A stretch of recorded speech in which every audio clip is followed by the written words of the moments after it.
கோவையில் தமிழ்நாடு பாஜக தலைவர் அண்ணாமலை போட்டியிடுகிறார். கோவையில் இன்று வேட்புமனுக்கள் தாக்கல் பரிசீலனையின் போதே அண்ணாமலையின் வேட்புமனு ஏற்புக்கு திமுக, அதிமுக, நாம் தமிழர் கட்சிகள் கடும் எதிர்ப்பு தெரிவித்தன.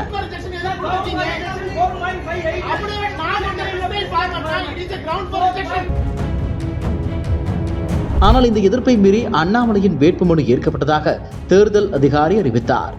அண்ணாமலையின் வேட்புமனுவை ஏற்கக்கூடாது, அண்ணாமலையின் வேட்புமனு செல்லாது என அறிவிக்க கோரி இந்திய தேர்தல் ஆணையத்திடம் அதிமுக புகார் மனு கொடுத்துள்ளது. அதில் வேட்புமனுக்களை தாக்கல் செய்யும் போது பத்திரப்பதிவுக்கான முத்திரை தாளில்தான் வேட்புமனு தாக்கல் செய்ய வேண்டும். ஆனால் தேர்தல் ஆணையம் அனுமதிக்காத நீதிமன்ற முத்திரை தாளை பயன்படுத்தி அண்ணாமலை வேட்புமனு தாக்கல் செய்திருக்கிறார். இது அப்பட்டமான விதிமீறல். இதனால் அண்ணாமலையின் வேட்புமனுவை ஏற்கவே கூடாது. இதற்கு தேர்தல் அதிகாரியிடம் எதிர்ப்பு தெரிவிக்கப்பட்டது. ஆனாலும் எதிர்ப்பை மீறி அண்ணாமலையின் வேட்புமனு ஏற்கப்பட்டதாக தேர்தல் அதிகாரி தெரிவித்துள்ளார். தேர்தல் ஆணையம் இதனை ஆய்வு செய்து அண்ணாமலையின் வேட்புமனுவை செல்லாது என அறிவிக்க வேண்டும் என வலியுறுத்தப்பட்டுள்ளது.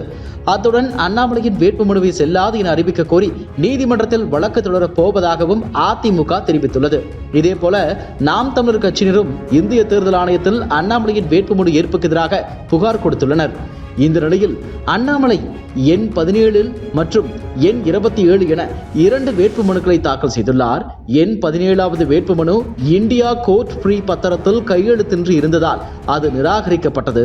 எண் 27 மனுவானது இந்தியா நான் ஜுடிஷியல் பத்திரத்தில் தாக்கல் செய்யப்பட்டதால் அது ஏற்கப்பட்டது என அதிமுக தரப்பில் புகார் தெரிவித்த நிலையில் மாவட்ட தேர்தல் அலுவலர் கிராந்திகுமார் பாடி விளக்கம் அளித்துள்ளார்.